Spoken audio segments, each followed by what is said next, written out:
Now, we have all heard these stories of families squabbling over a loved one's estate or end-of-life care. A lot of these situations can be prevented with some open communication and some preemptive planning. That is so true. Here to share some tips of creating those plans, Kathleen Ryan, Executive VP at Washington Trust Wealth Management. Good morning. Good morning, Will.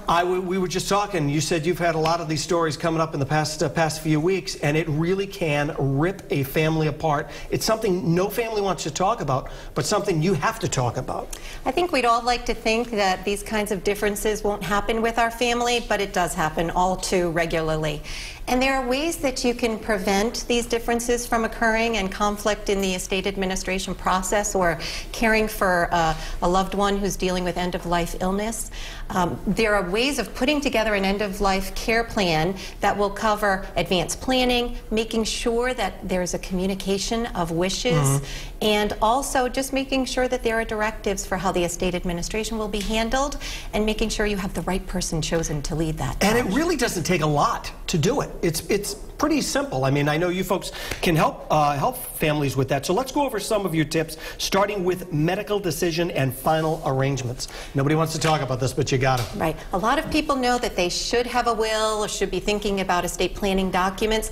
That incorporates healthcare powers of attorney, funeral agent designations, making sure that you have your wishes spelled out for how you want your care to be handled, whether it's provisions for heroic measures or life-sustaining treatment, making sure that you have an agent designated to make those decisions for you if you can't do it for yourself. You also suggest having a family meeting to discuss the planning, and I would imagine having the person who you're talking about there is also helpful, so everybody's on the same page. This is a very important tip, and I think for many families, sometimes the topic is not the most pleasant to bring up, and so parents might be reluctant to talk to children about their end-of-life illnesses, how they want to be treated in their estate administration.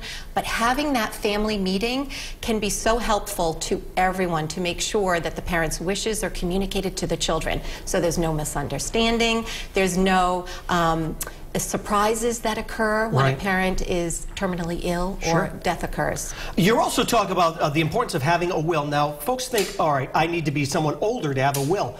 That is not the case. If you are married, if you have kids, get a will, have a will. Even if you're single, have a will. And it doesn't take a lot. That's right. If you're over 18, you should think about having a will. A will make the probate estate administration much easier, and it'll make sure that your wishes regarding the distribution of your assets will be carried out because it will all be spelled out. If you don't have a will, there are provisions under state law for how your assets will be distributed, and we find very often that's not exactly how the individual would like their assets distributed. Name an executor.